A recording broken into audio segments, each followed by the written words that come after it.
Programme میں آپ کو خوش آمدید کہتے ہیں. میں اسد اللہ خان ہوں. حال ہی میں ایک آرڈیننس جاری ہوا ہائر ایجوکیشن کمیشن کے حوالے سے. اس کے بعد تاثر یہ پیدا ہوا کہ ہائر ایجوکیشن کمیشن کی خود مختاری کو ختم کر دیا گیا ہے اور اب اسے وزارت تعلیم کے ماتحت کر دیا گیا ہے. اس سے پہلے جب اس کا قیام عمل میں لایا گیا تھا تو اس کا کانسیپٹ یہ تھا کہ اس کو خود مختار ادارہ بنایا جائے اور یہ براہ راست پرائم منسٹر کو رپورٹ کرے گا. جب ڈاکٹر عطاء الرحمان صاحب آپ کو یاد ہوگا 2002 میں اس کے پہلے بانی وائس جو ہے وہ چیئرمین بنے تھے, تو اس وقت اس کے بارے میں یہی فیصلہ ہوا تھا اور اس کا کانسیپٹ یہ تھا کہ یہ خود مختار ادارہ ہوگا.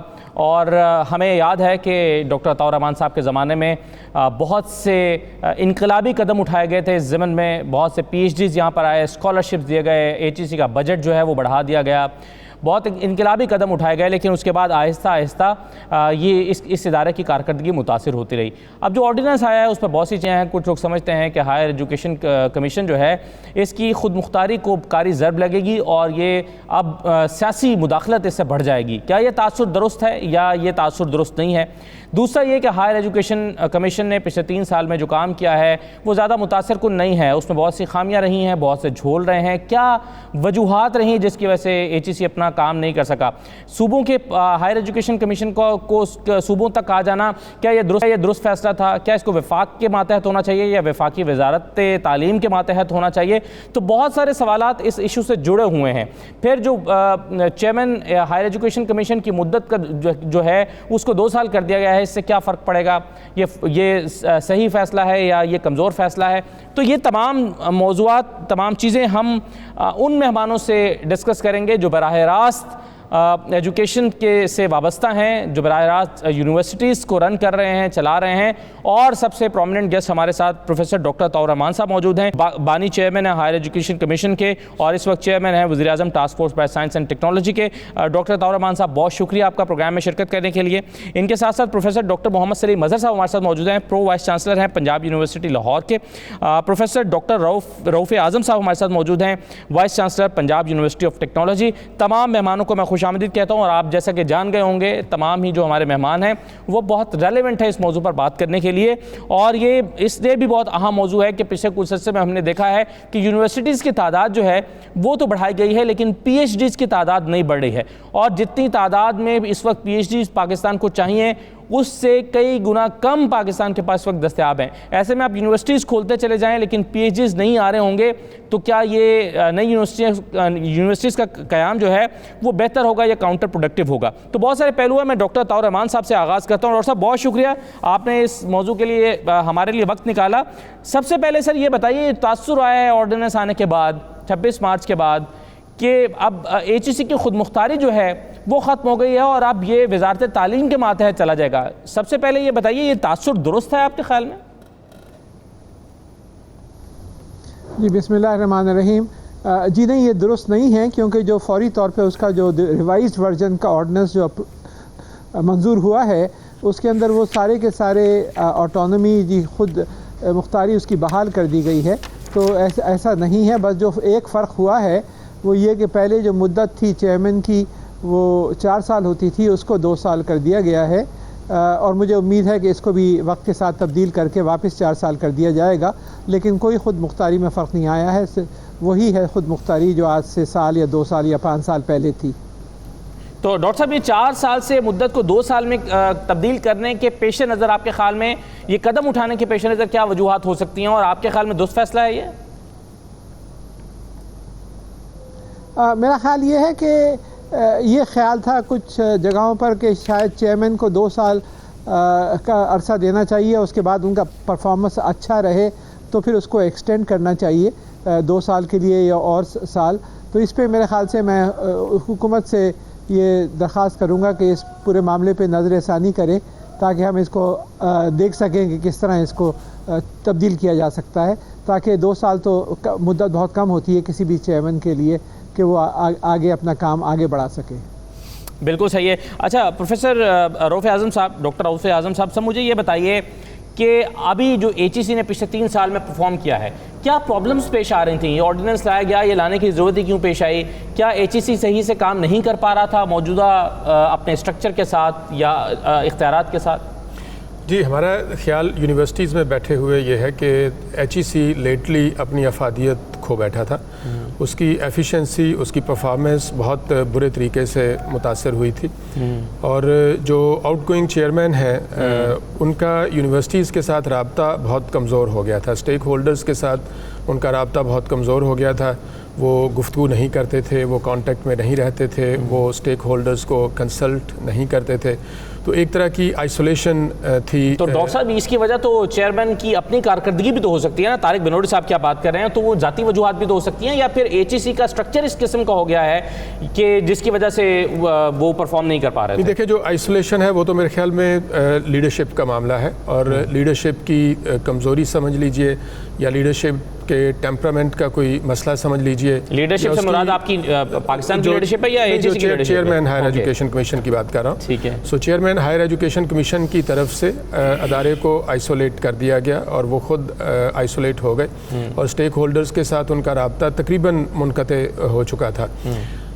اس کے ساتھ ساتھ پھر ایچ ای سی کے جو دوسرے محکمے ہیں، جو دوسرے جو سب سیکشنز ہیں ایچ ای سی کے، وہاں پہ بھی پھر اسی طرح کا ایٹیٹیوڈ ڈیولپ ہو گیا تھا، اور وہ بھی یونیورسٹیز کے ساتھ رابطے میں نہیں رہتے تھے. یعنی ایک زمانہ ہوا کرتا تھا کہ آپ ایچ ای سی میں کسی وقت بھی کال کریں، کوئی ای میل بھیجیں، کوئی ایڈوائس لینا چاہیں، کوئی گائیڈنس لینا چاہیں، کوئی کنسلٹیشن کی آپ کو ضرورت ہو، تو فوری طور پہ وہاں سے رسپانس ملتا تھا، اور بہت ایک ایکٹیو اور ایفیشینٹ کانٹیکٹ ہوتا تھا اسٹیک ہولڈرز کے ساتھ. مگر لیٹلی ہم نے دیکھا کہ آپ بار بار اگر رابطہ کرنے کی کوشش کرتے ہیں، ای میلز کرتے ہیں، فون کالز کرتے ہیں، تو آپ کو وہاں سے جواب نہیں ملتا. اور ایون جو بہت اہم پالیسی میٹرز بھی ہوتے تھے ان کے اوپر بھی اسٹیک ہولڈرز کو کانفیڈنس میں نہیں لیا جاتا تھا، ان کو کنسلٹ نہیں کیا جاتا تھا. ٹھیک ہے. اس وجہ سے آپ سمجھتے ہیں کہ متاثر ہوا ایچ ای سی کی افادیت؟ میرا خیال ہے یہ ایک بڑی وجہ تھی. اس کے علاوہ بھی وجوہات ہو سکتی ہیں، جو اور محکموں کے ساتھ ان کے تعلقات ہیں ان کی بھی وجوہات ہو سکتی ہیں. ٹھیک ہے. لیکن ہم یونیورسٹیز میں رہتے ہوئے ہم یہ سمجھتے ہیں کہ یہ ایک بنیادی وجہ تھی، اور مختلف حلقوں سے اس حوالے سے شکایات اور جو اپنے احساسات کا اظہار ہے وہ بار بار. Right sir. Doctor Salim Ahmed صاحب، سر یہ بتائیے کہ ابتدا میں جب یہ ادارہ بنا تھا تو یہ وفاق کے ماتحت تھا، پھر ہم نے دیکھا کہ اس کو صوبوں کی سطح پر لے جایا گیا. تو ایچ ای سی کو وفاق کے ماتحت ہونا چاہیے یا صوبوں کے؟ اچھا سر، یہ تو 18ویں ترمیم کے بعد جو معاملہ ہے قانون کا اور آئین کا، اس کے مطابق چلنا چاہیے.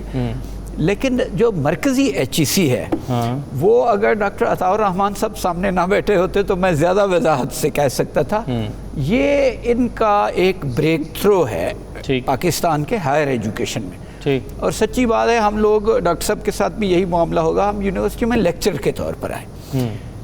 اس زمانے میں یو جی سی تھا، یقیناً اس نے بھی اپنا کام کیا ہوگا، لیکن اساتذہ کو، خاص طور پر جونیئر لوگوں کو کسی ڈپارٹمنٹ میں پینسل، کاغذ اور اس طرح کی بھی سہولت ممکن نہیں تھی. صرف ان کی تنخواہیں اور ان کا اپنا کام. یہ جو ٹرانسفارمیشن ہوئی پاکستان میں ہائر ایجوکیشن میں، یہ یو جی سی سے ایچ ای سی بنا، یہ اس کے خالق بھی ڈاکٹر صاحب ہیں اور انہی کا برین چائلڈ ہے.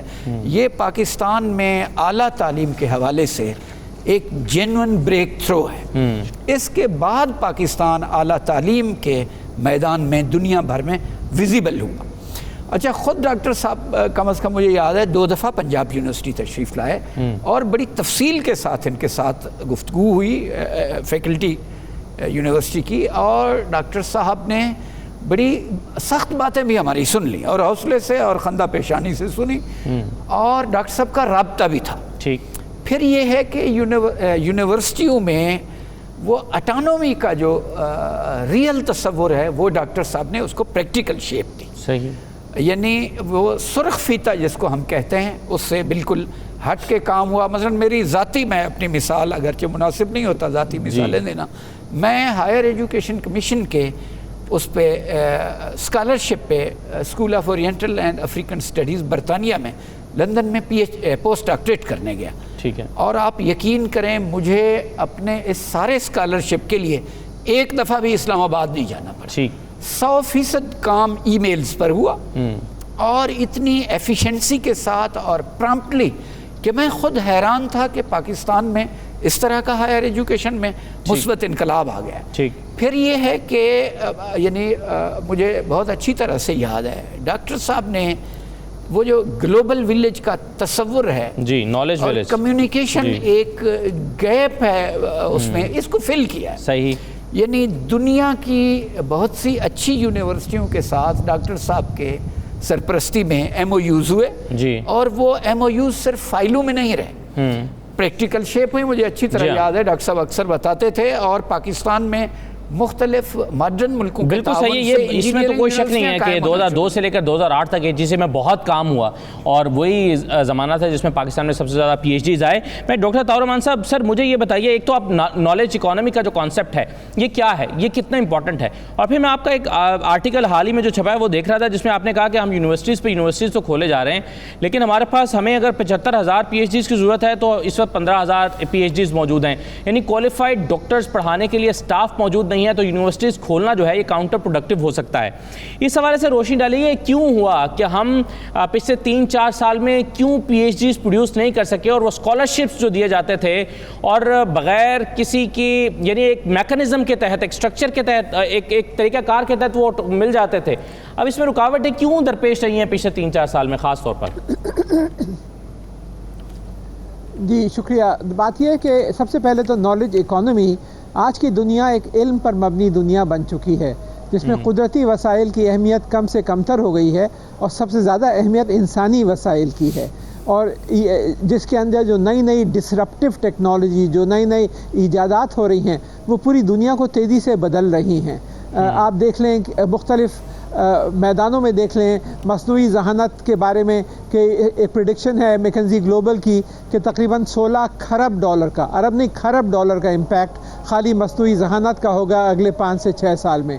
اسی طریقے سے توانائی کے سٹوریج سسٹمز، نئے مٹیریلز ہیں، جینومکس ہے، نیکسٹ جنریشن جینومکس، زراعت ہے، اس میں جو نئی نئی ڈیولپمنٹس ہو رہی ہیں، نیورو سائنس ہے، ریجنریٹیو میڈیسن وغیرہ وغیرہ اس طرح کے. تو یہ جو ساری فیلڈز ہیں یہ ابھرتی ہوئی فیلڈز ہیں، اور جن ممالک نے یہ سمجھ لیا ہے کہ ان کی اصل دولت جو ہے وہ ان کی افرادی قوت میں پوشیدہ ہے، وہی تیزی سے آگے بڑھ رہے ہیں اور باقی پیچھے رہ گئے ہیں. تو آپ سنگاپور کی مثال لے لیجئے، 330 ارب ڈالر کی ایکسپورٹس ہیں، جبکہ آبادی کراچی سے 1/4 ہے. وجہ نالج اکانومی، علم پر مبنی معیشت جس کے اندر انوویشن، جدت طرازی جو ہے وہ بہت اہم کردار ادا کرتی ہے. اب آپ کے دوسرے سوال پہ آ جاتے ہیں کہ ہم کیا ہوا کہ ہم تیزی سے آگے نہیں بڑھ سکے. بات یہ ہے کہ میرے جانے کے بعد جو ہے وہ ہائر ایجوکیشن کمیشن کو وہ سپورٹ نہیں ملی جو پریزیڈنٹ مشرف کے زمانے میں تھی. چیئرمین تو اچھے آئے، ڈاکٹر جاوید لغاری نے میرے سے ٹیک اوور کیا اور وہ اپنی پوری کوشش کرتے رہے، لیکن بجٹس پھر بھی کاٹ دیے گئے. اور لیکن جو سب سے زیادہ خراب سلسلہ ہوا وہ پچھلے 3 سال میں ہوا، جس میں سب سے زیادہ جو نقصان ہوا وہ کوالٹی آف ایجوکیشن پہ تھا. اور وہ اس طرح ہوا کہ جیسے آپ نے فرمایا سب سے اہم چیز ہوتی ہے فیکلٹی. یونیورسٹی خوبصورت عمارتوں کا نام نہیں ہوتی، خوبصورت دماغوں کا نام ہوتی ہیں. تو اصل معیار بنتا ہے اچھی ہائیلی کوالیفائڈ فیکلٹی. تو ہمارے پاس کوئی 14-15 لاکھ سٹوڈنٹس ہیں جو اعلیٰ تعلیم حاصل کر رہے ہیں، لیکن جو P H D level faculty ہے وہ 14-15 ہزار ہے، یعنی کہ 100:1 کا ریشیو ہے. 100 اسٹوڈنٹس پہ ایک P H D level faculty, جبکہ 20:1 ہر 20 اسٹوڈنٹ پہ یا ہر 10 اسٹوڈنٹ پہ ہونا چاہیے. تو ہمیں 50 سے 70 ہزار P H D level faculty کی تو آج ضرورت ہے.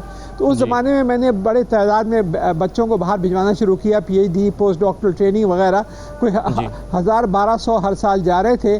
لیکن اب یہ ہوا ہے کہ اسکالرشپس موجود ہیں، تقریباً 50 ارب روپے کی اسکالرشپس رکھی ہوئی ہیں ایچ ای سی کے پاس، منظور ہوئی پچھلے 3 سال سے. لیکن جو 2018 تھا، 18-19 کا جو سال تھا، اس میں صرف 59 لوگ 59 کیوں سر؟ کیا جب بجٹ ہے، پیسے ہیں، تو آپ کے خیال میں رکاوٹ کیوں آئی پھر، کہ کیوں نہیں بھیجا گیا؟ آپ کیسے دیکھتے ہیں، سمجھتے ہیں؟ جی یہ جو ہے کہ 50 یونیورسٹیز بڑھا لی، فیکلٹی ڈیولپ نہیں کری، پیسہ موجود تھا، وظیفے موجود تھے. یہ اسٹریٹجی تھی ہمارے ڈاکٹر طارق بنوری صاحب کی کہ تعلیم کا معیار اس طرح بہتر ہوگا. میری تو سمجھ میں نہیں آتا کہ تعلیم کا معیار بغیر ہائیلی ٹرینڈ فیکلٹی سے کیسے بہتر ہو سکتا ہے. اور یہ بیانیہ دیا گیا کہ ڈاکٹر طاہر الرحمان تو صرف نمبرز پہ زور دے رہے تھے، کوالٹی پہ زور نہیں دے رہے تھے.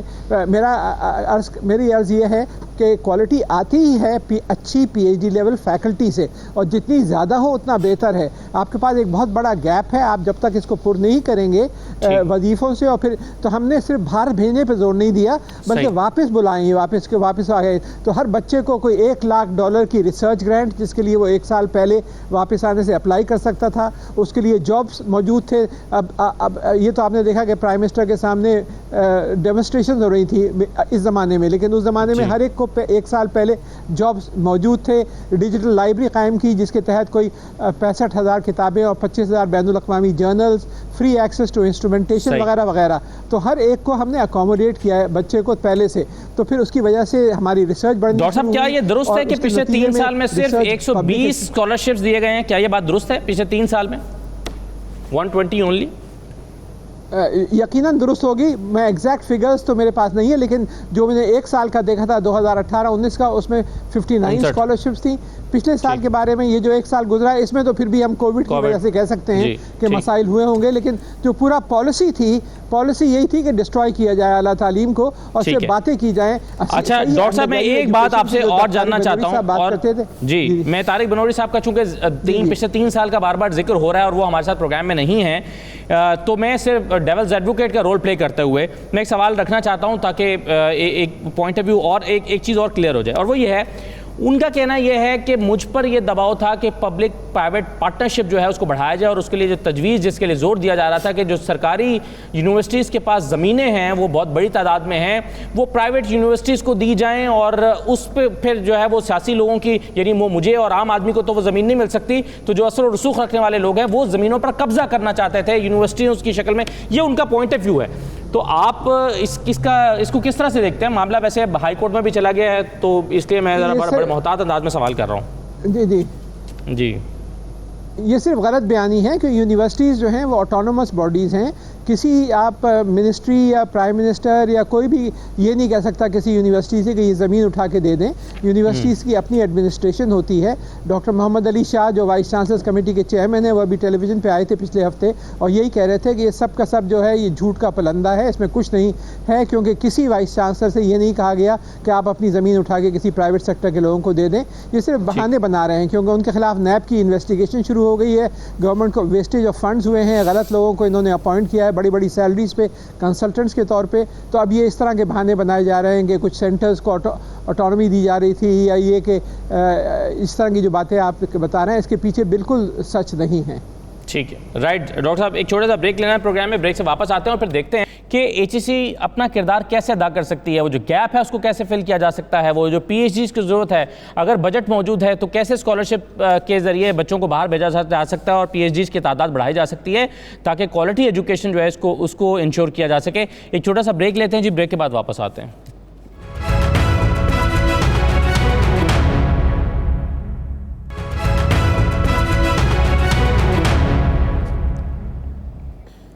دوبارہ آپ کو خوش آمدید کہتے ہیں. ہمارے ساتھ ڈاکٹر صاحبان، پروفیسر صاحبان موجود ہیں. ڈاکٹر عطاء الرحمان صاحب ہیں، ڈاکٹر سلیم اظہر صاحب ہیں، ڈاکٹر رؤوف اعظم صاحب ہیں.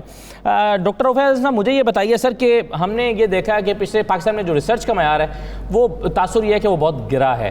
ابھی پچھلے سال جب کووڈ آیا تو اس وقت بھی یہ توقع تھی کہ پاکستانی ریسرچرز بھی اپنا کوئی کردار ادا کریں گے. پھر پاکستان کے جو ریسرچرز ہیں وہ چیزیں وہ پروڈیوس نہیں کر پاتے اور اکثر ہم دیکھتے ہیں کہ فنڈز کی کمی یا صحیح وقت پر فنڈز دستیاب نہ ہونا اس کی وجہ ہوتی ہے.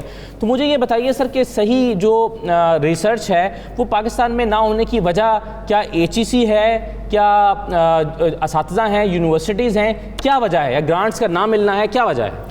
دیکھیے، آپ پچھلے بہت سارے سالوں کا ٹرینڈ اگر دیکھیں، 2002 سے آنورڈز جب ریسرچ پہ ایمفسس بڑھانا شروع کیا گیا تھا ڈاکٹر عطاء الرحمان کی لیڈرشپ میں، تو ریسرچ کے نمبرز تو ہمارے کنٹینیوسلی بہتر ہوئے ہیں. اور خیال یہ تھا کہ جیسے جیسے نمبرز بہتر ہوں گے اس کے ساتھ ساتھ پھر کوالٹی بھی بہتر سے بہتر تر ہوتی چلی جائے گی. ریسرچ ایک کنٹینیوس انویسٹمنٹ کا نام ہے، یعنی آپ پروجیکٹس کر رہے ہوتے ہیں، ان میں سے بہت سارے پروجیکٹ سکسیزفل ہوتے ہیں اور بہت سارے پروجیکٹ سکسیزفل نہیں بھی ہوتے. سو ایک کنٹینیوس انویسٹمنٹ چاہیے ہوتی ہے، ایک کنٹینیوس فنڈنگ چاہیے ہوتی ہے ریسرچ کرنے والے پروفیسرز کو اور جو بھی فیکلٹی کے لوگ ہیں ان کی ٹیمز کو. تو ہوا یہ کہ پچھلے کئی سالوں میں جو ریسرچ کی گرانٹس ہیں یا ریسرچ میں جو ہماری انویسٹمنٹ ہے وہ ریڈیوس ہوتی چلی گئی ہے، اور اس ریڈیوس ہونے کی وجہ سے، اور جیسے ڈاکٹر صاحب نے بھی ابھی ذکر کیا کہ نئے پی ایچ ڈیز نہیں پروڈیوس ہو رہے اس تعداد میں جو quality P H Ds produce ہونے چاہیے تھے جس کی ہمیں ڈیمانڈ ہے، اور جو ہیں ویسے وہ مطلوبہ معیار کے مطابق ہیں، وہ نہیں ہو رہے. اور پھر جو نئی یونیورسٹیز بن رہی ہیں، اب نئی یونیورسٹیز بننے کا جو ایک فنامنا ہے وہ یہ ہے کہ جب آپ کا ہیومن ریسورس ایکسپینڈ نہیں کر رہا، نیا ہیومن ریسورس اس اسٹریم میں شامل نہیں ہو رہا، تو جو ایگزسٹنگ ہیومن ریسورس ہے وہ ڈسٹریبیوٹ ہو جاتا ہے over larger number of institutions, اور ٹیمز بریک ہو جاتی ہیں. جو ریسرچ ٹیمز بڑی یونیورسٹیز میں بڑی جگہوں پہ بنی ہوئی ہوتی ہیں وہ پھر بریک ہو جاتی ہیں، ان کی تھننگ ہو جاتی ہے. تو اس طرح کے بہت سارے، اور پھر ایچ ای سی میں جو ریسرچ کے گرانٹس تھیں وہ ریڈیوس ہو جائیں، اسکالرشپس نہ ہوں، فارن وزٹس کے اوپر پابندی لگ جائے، کانفرنسز میں پارٹیسپیشن، اور اپنا جو بھی آپ نے ریسرچ کی ہے اس پہ فیڈ بیک جو لینے کا ایک پروسیس ہوتا ہے اس کو پریزنٹ کرنے کے بعد وہ افیکٹ ہو جائے، تو یہ سارے کا سارا جو عمل ہے، سارے کا سارا ایکو سسٹم ہے ریسرچ کا، وہ کمزور ہو جاتا ہے. پھر ریسرچ کا ایک تعلق آپ کی انڈسٹری کے ساتھ بھی ہے. اگر آپ کے پاس کٹنگ ایج انڈسٹری نہ ہو جس کی ڈیمانڈ ہو کٹنگ ایج ریسرچ، تو بھی ریسرچ جو ہے وہ افیکٹ ہوتی ہے. سو ہمارے ہاں وہ انڈسٹری جب ڈیولپ نہیں ہوئی تو اس کی وجہ سے بھی میرا خیال ہے کہ ریسرچ افیکٹ ہوئی ہے. تو یہ کنٹینیوس انویسٹمنٹ کا اور کنٹینیوس ایفرٹ کا ایک کام ہے، جب تک اس میں تسلسل نہیں رہتا اس کی کوالٹی کو امپروو نہیں کیا جا سکتا. صحیح ہے. تو ڈاکٹر سلیم صاحب، یہ ہمارے ہاں ایک تصور یونیورسٹیز کے اندر موجود ہے، یعنی اگر کوئی پی ایچ ڈی کرنا چاہتا ہے، خاص طور پر سوشل سائنسز کی اگر میں بات کروں، تو کہتے ہیں کہ جی آپ یہاں پاکستان سے کرنے کا کیا فائدہ ہے، کرنی ہے تو باہر سے کرو، یہاں کی پی ایچ ڈی کا کیا فائدہ ہے. کیا یہ واقعی ایسا ہے کہ پاکستان سے جو پی ایچ ڈیز ہو رہی ہیں وہ بالکل ناقص ہیں، غیر معیاری ہیں اور انٹرنیشنل سٹینڈرڈز کے مطابق نہیں ہیں اور ہم کمپیٹ نہیں کر سکتے؟ نہیں، میں اسد آپ کے سوال میں آپ کا احترام کرتے ہوئے یہ بالکل کلیئر ہے، ایسا نہیں ہے. بالکل پاکستان میں رہ کر سوشل سائنسز، ایون سائنس پر بھی ٹھیک معیار کے مطابق پی ایچ ڈی کی جا سکتی ہے اور لوگ کر رہے ہیں. ٹھیک. اور یہ زیادہ فائدہ مند ہے اس لیے کہ یہاں بیٹھا ہوا اسکالر ہے جو وہ پاکستان کے مسائل کو ہی اس پر توجہ دے کے صحیح کام کر سکتا ہے. صحیح. اچھا، کئی چیزیں جو جن پر توجہ دینے کی ضرورت ہے وہ یہ ہے کہ ایچ ای سی کا چیئرمین ہے جو بنیادی طور پر یہ حکومت اور اعلیٰ تعلیم کے مراکز ہیں، جو یونیورسٹیاں ہیں، ایریا اسٹڈی سینٹر ہیں، ریسرچ آرگنائزیشن ہیں، ان میں رابطے کا نام ہے. ٹھیک. یہ حکومت سے ان کے لیے سہولیات لے کے دینے کا کام بھی ان سے ہے. پھر یہ ہے کہ اس کو معیار اور وہ، اس کے لیے بہت زیادہ رابطے کی بھی ضرورت ہے. ایچ ای سی کا چیئرمین ہے جو، اس کی تو کانسٹیٹیوئنسی اور لوگ جن کے ساتھ اس کا کام ہے، یا حکومت ہے یا یونیورسٹی کی فیکلٹیز ہیں، یہ رابطہ کم ہوا ہے. پھر اس کے بعد خود ہائر ایجوکیشن کمیشن میں چیئرمین کے بعد جس آدمی کا نمبر آتا ہے وہ ایگزیکٹو ڈائریکٹر ہے. آپ چیک کریں، ڈاکٹر صاحب بہتر بتا سکیں گے کہ ہائر ایجوکیشن کمیشن میں مستقل اور وہ جو طریقہ کار مقرر ہے اس کے مطابق آخری دفعہ ایگزیکٹو ڈائریکٹر کب مقرر ہوا تھا. ایک اہم ترین جگہ خالی پڑی رہے تو کس طرح سے وہ رابطہ ہو سکتا ہے. دوسرا یہ ہے کہ پاکستانی یونیورسٹیاں، یہ ہمارا ایک مزاج بن چکا ہے. ہم اپنی ذات کی تکذیب کرتے ہیں. علامہ اقبال نے سب سے زیادہ زور اسی پر دیا ہے کہ اپنی قدر بھی پہچانے، اپنی تکذیب اور نیگیشن نہ کریں. پاکستانی یونیورسٹیوں کو جو وسائل، اگر فرض کریں 15,000 پی ایچ ڈیز ہیں، اب ان کے پاس ایک یونیورسٹی میں 5 پی ایچ ڈیز ہیں اور ہر ایک کے پاس 10-10 بچے انرول ہو گئے ہیں، اور بعض لوگ تو اب یونیورسٹیز میں ایچ ای سی ان کو الاؤ ہی نہیں کرتی کہ آپ اتنے لوگوں کو بچوں کو انرول کریں کیونکہ آپ جو ہے وہ ان کو ٹائم نہیں دے سکتے. تو بہت سارے لوگ جو پی ایچ ڈیز کرنا چاہتے ہیں ان کو پاکستان میں ان کے پاس اپرچونیٹی ہی نہیں ہے، باہر جا کے پڑھنے کے لیے ان کے پاس پیسے نہیں ہیں یا ان کو فنڈز نہیں مل رہے، تو بہت سارے لوگ تو ویسے ہی رک جاتے ہیں، پی ایچ ڈیز ہو نہیں پاتی. ڈاکٹر صاحب، ڈاکٹر سلیم صاحب. اسد دیکھیں، کچھ چیزیں صرف خیال ہیں. حقیقت یہ ہے کہ ایک پروگرام ایچ ای سی کا ہے، سپلٹ پروگرام، اس کے مطابق اسٹوڈنٹ کام یہاں کرتا ہے. ٹھیک. 6 مہینے یا 1 سال کے لیے وہ بیرون ملک میں کسی ماڈرن ملک میں اس کی اچھی یونیورسٹی جو اس فیلڈ میں اچھی ہے اس میں چلا جاتا ہے. اور یہ سلسلہ اصل میں چونکہ رک گیا، اور رکنے کی وجہ سے ایچ ای سی کی ایکٹیویٹیز ویزیبل ہی نہیں ہے. جب ویزیبل نہیں ہے پھر جس طرح کا کوئی خیال بیان کرتا رہے وہ ایسا ہے. ایچ ای سی نے ڈاکٹر صاحب کے دور میں، پھر اس کے بعد جو لوگ آئے، بہت اچھا کام کیا. یہ آخری کچھ سالوں میں HEC کے جو عہدیدار ہیں ان کا رابطہ بھی کم ہو گیا، خاص طور پر چیئرمین کا. صحیح. اور اب جب گورنمنٹ کا بھی اعتماد اس طرح سے نہیں رہا تو بڑا ڈیفیکلٹ ہو جائے گا. ٹھیک ہے. اور دوسری میری بات یہ ہے کہ ڈاکٹر عطاء الرحمان صاحب نے اس کے بانی چیئرمین کے طور پر ایک کام کیا. جی. یہ چیئرمین بے شک بدلتے رہے ہیں لیکن ان کو تو آن بورڈ رہنا چاہیے کہ بالآخر کن مقاصد کے تحت یہ بنا اور اس کو کیسے ترقی دے کے آگے بڑھایا جا سکتا ہے. یہ ڈاکٹر صاحب بتا سکیں گے وہ آن بورڈ کتنا رہے. وہ جو برین چائلڈ اور کمٹمنٹ کے ساتھ، لگن اور خلوص کے ساتھ ڈاکٹر صاحب نے جو ایک کام کیا تھا، بعد کی پالیسی میکنگ میں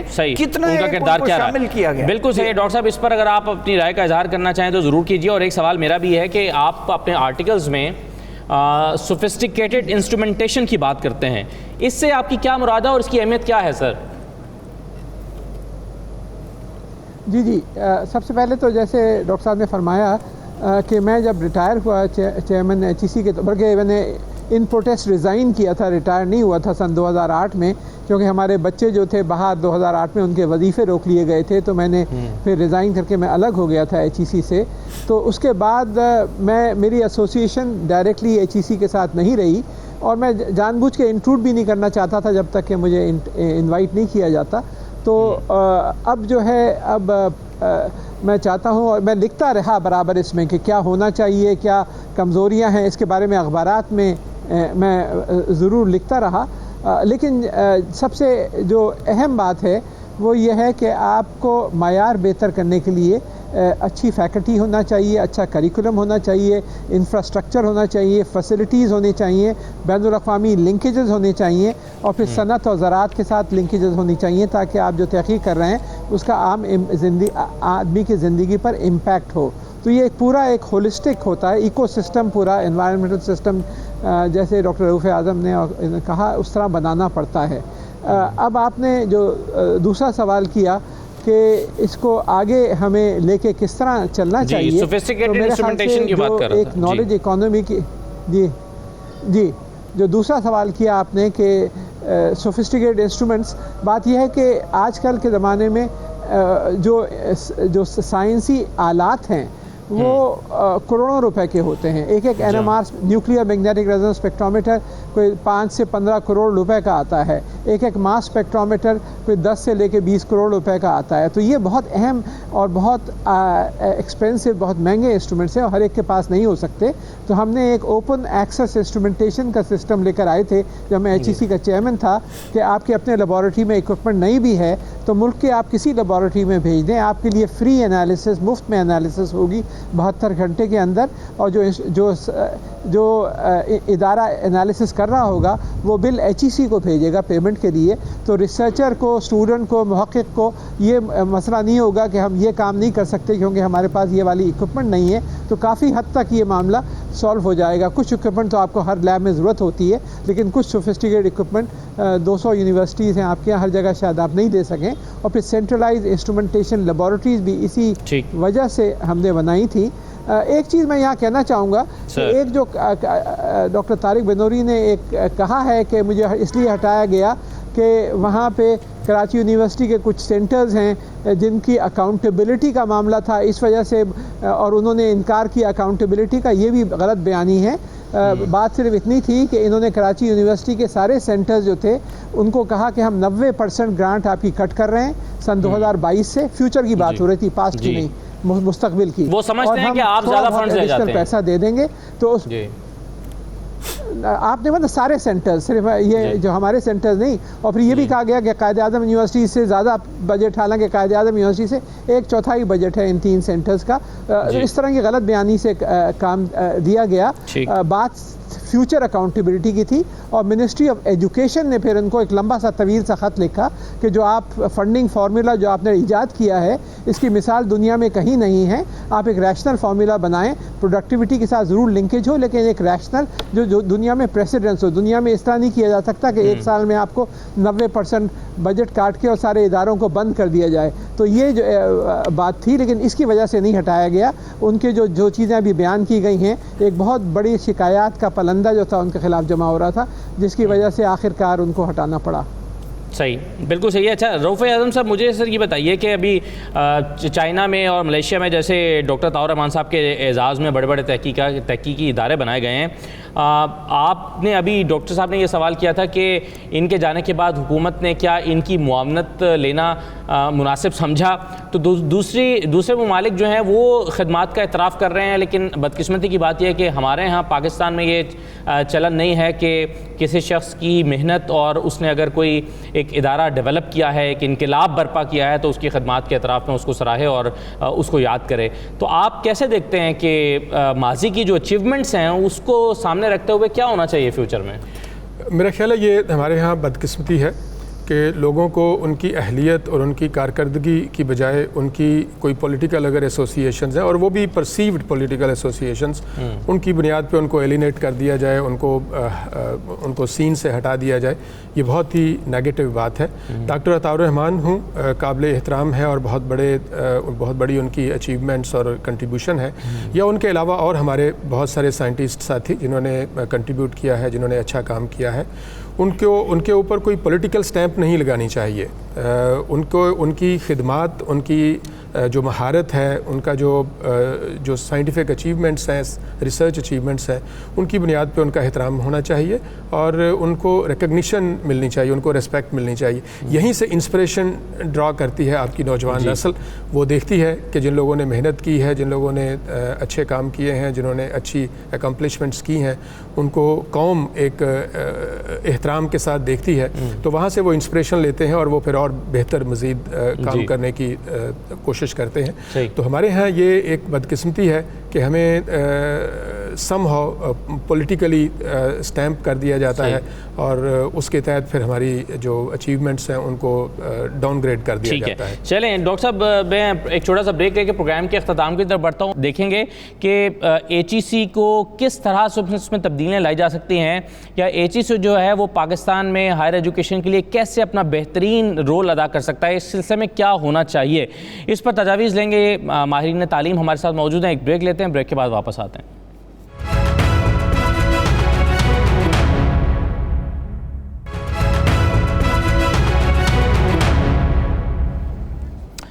دوبارہ آپ کو خوش آمدید کہتے ہیں. ڈاکٹر طاہر الرحمان صاحب، میں ایک سوال آپ سے لے کر پھر میں آگے بڑھتا ہوں. مجھے یہ بتائیے کہ حکومتوں کا کردار کتنا ہوتا ہے ہائر ایجوکیشن کمیشن کے حوالے سے، کیونکہ جب آپ نے احتجاجاً چھوڑا 2008 میں کہ بچوں کے جو فنڈز ہیں وہ روک لیے گئے تھے، تو ظاہر ہے یہ حکومت کا ایک قدم تھا، ایچ ای سی کا نہیں تھا. اور اب اگر ہم پچھلے 3 سال کو دیکھتے ہیں تو 3 سال میں جو خرابیاں رہی ہیں ہائر ایجوکیشن میں، کیا اس کی تمام ذمہ داری آپ ایک شخص پہ ڈالتے ہیں جو اس کا چیئرمین تھا، یا حکومت کی طرف سے بھی کوئی کمزوری دیکھتے ہیں ڈاکٹر صاحب؟ جی، بات یہ ہے کہ حکومت کا بہت اہم کردار ہوتا ہے، اور یہ طارق بنوری صاحب جو تھے، ان کا اپوائنٹمنٹ موجودہ حکومت نے نہیں کیا تھا، پچھلی حکومت نے کیا تھا. اور جو کس طریقے سے اپوائنٹمنٹ ہوا اس میں میں نہیں جانا چاہتا، لیکن حکومت کا ایک بہت کلیدی کردار ہوتا ہے، اور اس میں چیئرمین کا یہ خاص طور پہ ایک بنیادی فرض ہے کہ وہ اپنی ضروریات جو ہیں وہ ہائر ایجوکیشن کی وہ پرائم منسٹر کو پہنچائے اور ان کو اس انداز سے کنونس کرے کہ ان کو اس کی اہمیت سمجھ میں آئے، منسٹری آف فائنانس کو سمجھائے اور ان کی اہمیت سمجھ میں آئے، اور پھر فنڈز لے کر آئے اور پھر انٹریکشن کرے وائس چانسلر سے، فیکلٹی سے، جو اسٹیک ہولڈرز ہیں ان سے، تاکہ وہ سمجھ سکیں کہ ضروریات کیا ہیں یونیورسٹیز کی، کس طریقے سے ہمیں آگے بڑھانا ہے. تو یہ ایک بہت پیوٹل رول ہوتا ہے جو چیئرمین ایچ ای سی کا ہوتا ہے، اور حکومت کو کنونس کرنا ہوتا ہے. اگر تو اس زمانے میں جب میں چیئرمین تھا تو پریزیڈنٹ مشرف تھے، ان کو میں نے کنونس کیا کہ آپ کو اگر آگے بڑھنا ہے، ملک کو آگے بڑھنا ہے، تو تعلیم پر مبنی معیشت کے اوپر آپ کو زور دینا ہوگا. اور انہوں نے کافی سپورٹ کیا اس زمانے میں، جس کی وجہ سے کافی 6 سال کے اندر جو ترقی ہوئی اس میں ہماری ریسرچ پبلیکیشنز بڑھی اور بہت سے اچیومنٹس ہوئیں. لیکن وہ جو ہے سلسلہ جاری نہیں رہا. اب جو ہے جو موجودہ حکومت میں عمران خان صاحب جو ہیں پرائم منسٹر، انہوں نے نالج اکانومی ٹاسک فورس کے ذریعے تقریباً 400% بجٹ بڑھ گیا ہے ministry of science and technology کا. اسی طرح HEC کا بڑھ سکتا تھا، اور میں کئی دفعہ پروجیکٹس HEC کے چیئرمین کے پاس 2 دفعہ گیا میں، اور میں نے کہا کہ آئیے لیٹس ورک ٹوگیدر، ہم مل کے کام کرتے ہیں، کیونکہ بہت سی اہم چیزیں ہیں جس میں یونیورسٹیز کو مضبوط ہونا ہے، لیکن وہ مجھے ٹال دیتے تھے ہمیشہ کہ نہیں ہمیں ضرورت نہیں ہے پیسوں کی، ہم جو جس طرح چل رہے ہیں چلنے دیں۔ تو پرابلم رہا ہے لیڈرشپ کا HEC کے اندر۔ پرائم منسٹر کی طرف سے نالج اکانومی ٹاسک فورس کے تحت کوئی 120 ارب روپے کی پروجیکٹس ہیں اس وقت، جس میں کچھ یونیورسٹیز کے اندر ہیں، کچھ ministries of health, agriculture, science اور ٹیکنالوجی، IT وغیرہ ان کے تحت ہیں۔ یہ امپلیمنٹ کے مختلف سٹیجز پر ہیں، لیکن افسوس ہے کہ اعلیٰ تعلیم ان پروجیکٹ سے اتنا مستفید نہیں ہو پایا جتنا ہونا چاہیے تھا۔ رائٹ، اس سے پہلے کہ ڈاکٹر صاحب میں آپ سے تجاویز مانگوں کہ فیوچر میں کیا ہونا چاہیے، میں ڈاکٹر سلیم صاحب کے سامنے ایک سوال رکھنا چاہتا ہوں جو آپ ہی کی گفتگو سے میرے سامنے آ رہا ہے، اور وہ یہ ہے کہ ڈاکٹر سلیم صاحب، یہ حکومت، ہائر ایجوکیشن کمیشن اور یونیورسٹیز، یہ تینوں مل کر ہی رزلٹ اورینٹڈ کام کر سکتی ہیں، رزلٹس پروڈیوس کر سکتی ہیں، لیکن بدقسمتی سے ہم دیکھتے ہیں یونیورسٹیز کے اندر بھی بہت ساری خامیاں ہیں۔ مثال کے طور پر خلاف قانون بھرتیاں کرنا، پھر سنڈیکیٹ میں سیاسی مداخلت کا ہونا، وہاں پر پوری طرح سے جو قوانین ہیں یونیورسٹیز کے ان کا فالو نہ ہونا، اور پھر کرپشن کا ہونا، اور پھر اس کا آڈٹ نہ ہونے دینا، اور پھر من پسند افراد کے ساتھ، میں نے کئی یونیورسٹیز پر ماضی میں بھی اس طرح سے پروگرام کیے ہیں۔ تو مجھے یہ بتائیے سر کہ یونیورسٹیز اپنے احتساب کے لیے کردار ادا کر رہی ہیں، کیونکہ آپ کے پاس بہت پیسے ہیں لیکن وہ کرپشن کی نظر ہو جائیں، وہ آپ قابل لوگوں کو وہاں پر نہ بٹھائیں جنہوں نے ریسرچ کروانی ہے، PhDs کروانے ہیں، تو ہم مقاصد تو حاصل نہیں کر سکیں گے۔ ڈاکٹر سلیم صاحب، اسد، ہم سارے ریسپانسیبل لوگ ہیں، آپ بھی ذمہ دار ہیں، بہت سی چیزیں صرف افواہیں ہیں، ہم ایسے ہی بیٹھے بٹھائے اپنے نقطہ نظر کا جس کی کوئی بنیاد نہیں ہوتی وہ اعلان کر دیتے ہیں۔ نہیں سر، میں اگر سوال کر رہا ہوں نا تو میرے پاس گراؤنڈز موجود ہیں جس کی وجہ سے میں نے سوال کیا۔ میں ذمہ دار اس میں پوزیشن پہ کام کر رہا ہوں۔ پاکستانی یونیورسٹیاں جن حالات میں کام کر رہی ہیں یہ میں سمجھتا ہوں جہاد کر رہی ہیں۔ اچھا، وہ اس لیے کہ پاکستانی یونیورسٹی کی فنڈنگ بہت کم ہے، اور پھر جس آدمی نے ریگولیٹری نظام قائم کرنا تھا، جس نے حکومت کے اعلیٰ عہدیداروں کے ساتھ ان یونیورسٹیوں کا رابطہ قائم کرانا تھا، وہ تو ہے ہی نہیں۔ مجھے آپ یہ بتائیں کہ آپ ایک سرزمین پہ، ایک جگہ پہ 10-12 سال سے ہیں ہی نہیں، وہاں آ کے کلچرلی آپ کو کیسے سمجھ آئے گی؟ جو HEC کے آخری چیئرمین ہیں، یہ کتنے سال باہر رہ کے پاکستان ہے، ان کو تو کچھ عرصہ لگنا چاہیے تھا یہ سمجھنے میں، جس کے نتائج آپ کے سامنے ہیں۔ خود ڈاکٹر عطاء الرحمان صاحب کا جو رول ہے پاکستان میں ہائر ایجوکیشن کے حوالے سے، بالکل میں سمجھتا ہوں فادرلی رول ہے، انہی کے ذمہ لگائیں یہ یونیورسٹیوں کے ان معاملات کی بھی تحقیق کر دیں۔ ریسپانسیبل لوگ ہیں پاکستان میں، ایسا نہیں ہے۔ لیکن سر سیاسی مداخلت جب ہوتی ہے، سنڈیکیٹ کے ذریعے سے ہوتی ہے، سیاسی اثر و رسوخ استعمال کیا جاتا ہے، اور پھر سیاسی لوگوں کو سنڈیکیٹ میں بٹھایا جاتا ہے، بعض دفعہ من پسند افراد کو بٹھایا جاتا ہے، وہ اپنے لوگوں کی تعیناتیاں کراتے ہیں، ایسی بے شمار مثالیں موجود ہیں، میں کسی کا نام نہیں لینا چاہتا۔ میں آپ سے عرض کرتا ہوں کہ جو 2000 سے پہلے کے یونیورسٹی ایکٹ ہیں ان میں کوئی اس طرح کے زیادہ رول نہیں ہے سیاسی لوگوں کا، اور سنڈیکیٹ میں 14-15 لوگ ہوتے ہیں جو بااختیار بھی ہیں۔ ایسے چیزیں آسانی سے ہو نہیں سکتی، یہ معیار کو سامنے رکھ کے یونیورسٹیاں آگے بڑھ رہی ہیں، تحقیق بھی یہاں ہو رہی ہے، PhD بھی پروڈیوس ہو رہے ہیں۔ باقی ایک لنک مسنگ تھا، وہ بہتر ہو رہا ہے، اور مجھے یقین ہے کہ ہماری یونیورسٹیاں آگے بڑھیں گی اور تحقیق اور تدریس کے میدان میں یہ بہت زیادہ ترقی کریں گی۔ ٹھیک ہے جی ڈاکٹر رؤف اعظم صاحب، سر آپ کے خیال میں HEC کی کارکردگی کو بہتر بنانے کے لیے، اس ادارے کو مؤثر بنانے کے لیے کیا اقدامات اٹھائے جانے چاہیے؟ تجاویز کیا ہیں آپ کی؟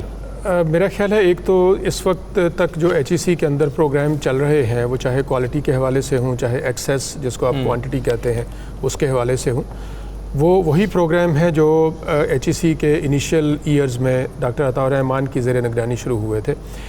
مجھے ایسا کوئی پرومیننٹ پروگرام نظر نہیں آتا جو اس کے بعد کوئی نیا پروگرام شروع کیا گیا ہو، چاہے وہ اسکالرشپس کی بات ہو، چاہے وہ فیکلٹی ہائرنگ کے حوالے سے ہو، چاہے وہ ٹینیور ٹریک جو سسٹم ہے فیکلٹی کی ہائرنگ کا اس کے حوالے سے ہو، یا ریسرچ گرانٹس کے حوالے سے ہو، تو وہی پروگرام جو اس وقت شروع کیے گئے تھے وہی کسی نہ کسی فارم میں، کسی ڈیٹیریٹیڈ فارم میں ایکچولی، یعنی TTS کے پروگرام کی جو فار انسٹنس سیلری ایڈوانٹیج تھا اور جس کی بنیاد پہ لوگ باہر سے اپنے جابس چھوڑ کے اس ملک میں آئے تھے، وہ سیلری ایڈوانٹیج، وہ کمپنسیشن ایڈوانٹیج ان کا ڈیٹیریٹ ہو گیا ہے، ختم ہو گیا ہے۔ تو اب مجھے تو یہ ڈر ہے کہ آنے والے سالوں میں ہو سکتا ہے جو لوگ باہر سے آئے تھے وہ واپس باہر کے ملکوں میں چلے جائیں، جس طرح سے مہنگائی ہو رہی ہے اور جس طرح سے ایروین ہو رہی ہے ان کی انکم کی. تو میرا خیال ہے کہ ایک دفعہ پھر ریویو ہونا چاہیے پورے ہائر ایجوکیشن سیکٹر کا، اور اس ریویو کے بعد ایک نیا گرینڈ پلان آنا چاہیے کہ اس گرینڈ پلان کے تحت اس ہائر ایجوکیشن سیکٹر کی ریوائول کی ایک نئی انرجی کے ساتھ کوشش ہونی چاہیے. اور ہمیں یہ بھی دیکھنا چاہیے کہ جو یہ 20 سال ہمارے گزرے ہیں ہائر ایجوکیشن کمیشن کی زیر نگرانی یونیورسٹیوں کے اندر، انویسٹمنٹس کبھی اچھے طور پر ہوئیں، کبھی کم ہو گئیں، کبھی پھر بہتر ہو گئیں.